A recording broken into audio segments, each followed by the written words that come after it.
Picasso. Mac gives me a fresh crayon, a yellow one, and 10 pieces of paper. Time to earn your keep, Picasso, he mutters. I wonder who this Picasso is. Does he have a tire swing like me? Does he ever eat his crayons? I know I have lost my magic, so I try my very best. I clutch the crayon, think. I scan my domain. What is yellow? I draw a banana. The paper tears, but only a little. I lean back and Mac picks up the drawing. Another day, another scribble, he says. 1 down, 9 to go. What else is yellow? I wonder. Scanning my domain, I draw another banana. And then I draw 8 more. 3 visitors. 3 visitors are here. A woman, a boy, a girl. I strut across my domain for them. I dangle from my tire swing. I eat 3 banana peels in a row. The boy spits at my window. The girl throws a handful of pebbles. Sometimes I'm glad the glass is there. My visitors return. After the show, the spit pebble children come back. I display my impressive teeth. I splash in my filthy pool. I grunt and hoot and I eat some more. The children pound their pathetic chests and they toss more pebbles.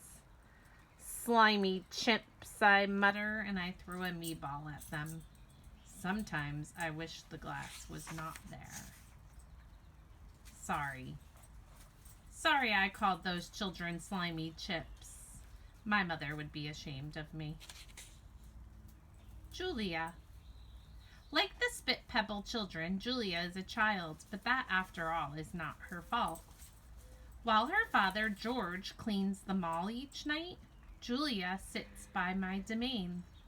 She could sit anywhere she wants, by the carousel, in the empty food court, on the bleachers coated in sawdust. But I am not bragging when I say she always chooses to sit with me. I think it's because we both love to draw. Sarah, Julia's mother, used to help clean the mall, but when she got sick and grew pale and stooped, Sarah stopped coming. Every night, Julia offers to help George, and every night he says firmly, "Homework, Julia. The floors will just get dirty again."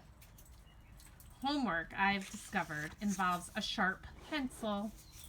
I enjoy chewing pencils.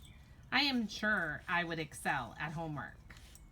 Sometimes Julia dozes off, and sometimes she reads her books. But mostly she draws pictures and talks about her day. I don't know why people talk to me, but they often do. Perhaps it's because they think I can't understand them. Or perhaps it's because I can't talk back. Julia likes science and art. She doesn't like Lilla Burpee, who teases her because her clothes are old. And she does like Deshaun Williams, who teases her too, but in a nice way. She'd like to be a famous artist when she grows up. Sometimes Julia draws me. I'm an elegant fellow in her pictures, with my silver back gleaming like moon on moss.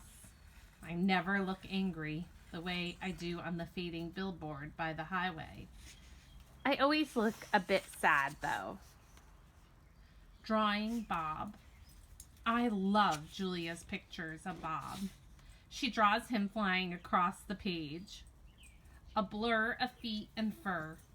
She draws him motionless, peeking out from behind a trash can, or the soft hill of my belly. Sometimes in her drawings, Julia gives Bob's wings or a lion's mane. Once she gave him a tortoise shell. But the best thing she gave him was in a drawing. Julia gave Bob his name. For a long time, no one knew what to call Bob. Now and then, a mall worker would approach him with a tidbit. "Here, doggy," they'd call, holding out a French fry. "Come on, Pooch," they'd say. "How about a little piece of sandwich?" but he would always vanish into the shadows before anyone could get too close.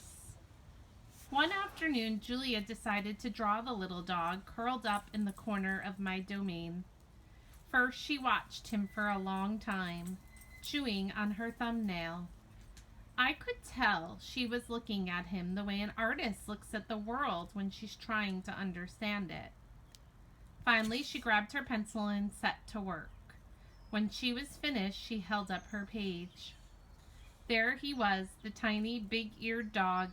He was smart and cunning, but his gaze was wistful. Under the picture were 3 bold, confident marks circled in black. I was pretty certain it was a word, even though I couldn't read it. Julia's father peered over her shoulder. "That's him exactly," he said, nodding. He pointed to the circle marks. "I didn't realize his name was Bob," he said. "Me either," said Julia. She smiled. "I had to draw him first." Bob and Julia. Bob will not let humans touch him. He says their scent upsets his digestion. But every now and then, I see him sitting at Julia's feet, her fingers moving gently just behind his right ear. And there is Julia and Bob.